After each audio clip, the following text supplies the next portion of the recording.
दिल्ली के जंतर मंतर पर पिछले एक महीने से जारी कॉकरोच जनता पार्टी के आंदोलन के बीच गुरुवार को एक ऐसा घटनाक्रम सामने आया जिसने आंदोलन के भविष्य को लेकर कई सवाल खड़े कर दिए हैं। सीजेपी प्रमुख अभिजीत दीप्ते की तबीयत बिगड़ने के बाद उन्हें कुछ घंटों के लिए प्रदर्शन स्थल से हटना पड़ा है।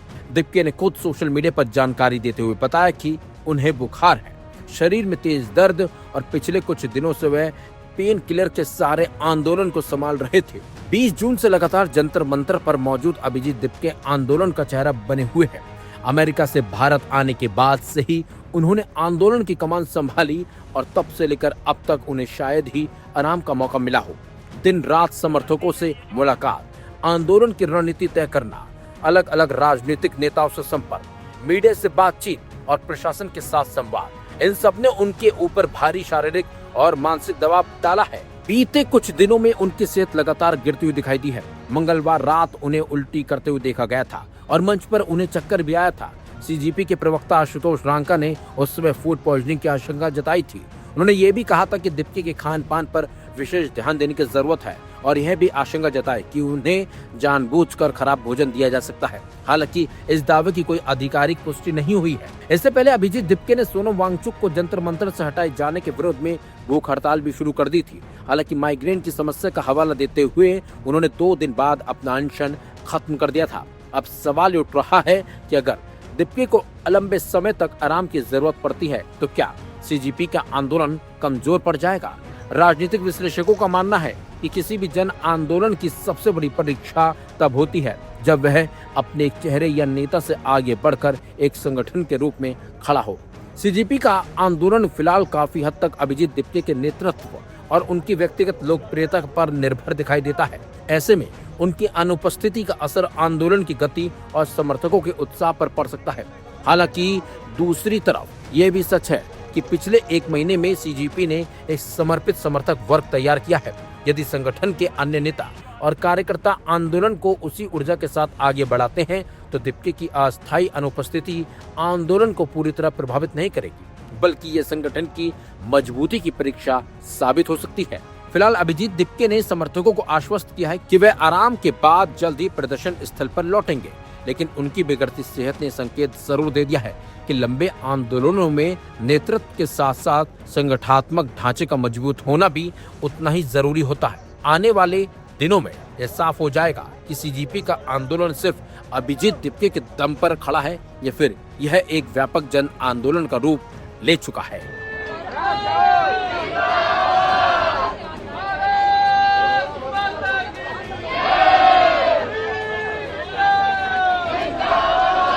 प्रधानमंत्री तो एक तरफ ये बात कह रहे हैं और आज उनकी सरकार ने दिल्ली पुलिस कमिश्नर को नेशनल सिक्योरिटी एक्ट के तहत कमिश्नर ऑफ दिल्ली पुलिस को ये पावर दिया है कि वो 12 महीने तक डिटेंशन में बच्चों को रख सकेंगे। अब आप ये बताइए, जंतर मंतर जो प्रोटेस्ट हो रहा है वो नेशनल सिक्योरिटी का थ्रेट है क्या? बताइए। देश का 50% आबादी जो है 25 साल से कम उम्र का है, वो लड़के अपने फ्यूचर के लिए अच्छा करने के लिए जिनकी जिंदगी बर्बाद हो गई वो आकर प्रोटेस्ट कर रहे हैं तो मोदी सरकार बोलती है कि नेशनल सिक्योरिटी का थ्रेट है। आप एनएसए लगाना चाह रहे हैं उनके ऊपर, 1980 का एक्ट जो है, माने 12 महीने उनको दिल्ली पुलिस उनको बगैर अरेस्ट बताए डिटेंशन में रखेगी। क्यों इस तरह की बात करते हैं? एक तरफ तो कुचलने की कोशिश कर रहे हैं आप, और ये जो स्पेशल कोर्ट्स बोल रहे हैं, कई का स्पेशल कोर्ट्स क्या है? ये कुछ नहीं है, सब मजाक है। ये 2000 कब ये हुआ था, यूजीसी नीट एग्जाम हुआ था, एनईटी, उसमें तो सीबीआई ने क्लोजर रिपोर्ट डाल दिया कि उसमें लीक ही नहीं हुआ। क्यों इस तरह करते हैं आप? एक तरफ स्पेशल कोर्ट बोलते हैं, दूसरी तरफ आप एनएसए उन पे लगाना चाहते हैं ताकि 12 महीने उनको डिटेंशन में रख सकें बगैर कोई अरेस्ट दिखाए उनको। कि वो थ्रेट है क्या नेशनल सिक्योरिटी के? ये जो प्रोटेस्ट हो रहा है कि वो थ्रेट है नेशनल सिक्योरिटी के लिए? बताए सरकार ये। अगर वो नौजवान युवा लड़ रहे हैं, थ्रेट है तो बता दीजिए नेशनल सिक्योरिटी का। तो गलत है बहुत। आप इस तरह अगर उनको इस प्रोटेस्ट को क्वेल करेंगे या दबाएंगे, वो दबने वाला नहीं है। आप कंप्लीटली मिसमैनेज कर रहे हैं इसको, इसकी जिम्मेदारी सरकार पर है। सरकार ये कह रही है कि ऑपोजिशन जो है इसको राजनीतिकरण दे रही है, राजनीतिक रोड एक बात बताइए, जो बच्चे मर चुके हैं, किसी इंसान की औलाद थी ना, ये बिल्डिंग क्यों बनाई गई है? यहाँ पर आकर हम लोग थाली मारें, उनकी तकलीफ को बयान ना करें और हम सिर्फ रबर स्टैम्प की तरह बैठे रहें। अगर उन बच्चों को जो मर चुके हैं, आप अंदाजा भी नहीं कर सकते जिनका नुकसान हुआ है। चलिए आप एमपीज को बोलिए एग्जाम लिखो, एक एग्जाम लिखो फिर दूसरा एग्जाम लिखो। क्या कर रहे हैं आप? समझ नहीं रहे हैं। आप उन नौजवानों को आप समझ ही नहीं रहे हैं। आप ये समझ रहे हैं कि उनको दबा देंगे। आप नहीं दबा सकते उनको। आप जो दबाने की कोशिश कर रहे हैं वो और ताकतवर होंगे, उनकी जिद और बढ़ेगी। आप तो बातचीत ही नहीं करना चाहते। आप तो बोल रहे हैं कि माई वे और द हाईवे, तो गलत है ये। सर, ये जो डिस्कशन की पार्लियामेंट्री अफेयर्स मिनिस्टर ने दोनों हाउस में बोला है, कह रहे हैं हम लगातार अपील कर रहे हैं कि डिस्कशन के लिए आए जो तमाम। एक बात सुनिए, जो इस सरकार का कंटिन्यूअस बिहेवियर रहा है, आंदोलन हुआ एडवोकेट्स का, आंदोलन हुआ किसानों का लाल किले के पास, CAA का प्रोटेस्ट हुआ जिसमें पुलिस ने जामे मिलिया में घुसकर लाइब्रेरी, कैंटीन, हॉस्टल में मारा, एक बच्चे की आंख चले गई, सर पैर तोड़ दिया गया। आप इसी तरह से अगर इस मेथड को अडॉप्ट करेंगे, आपको कुछ हासिल नहीं होगा।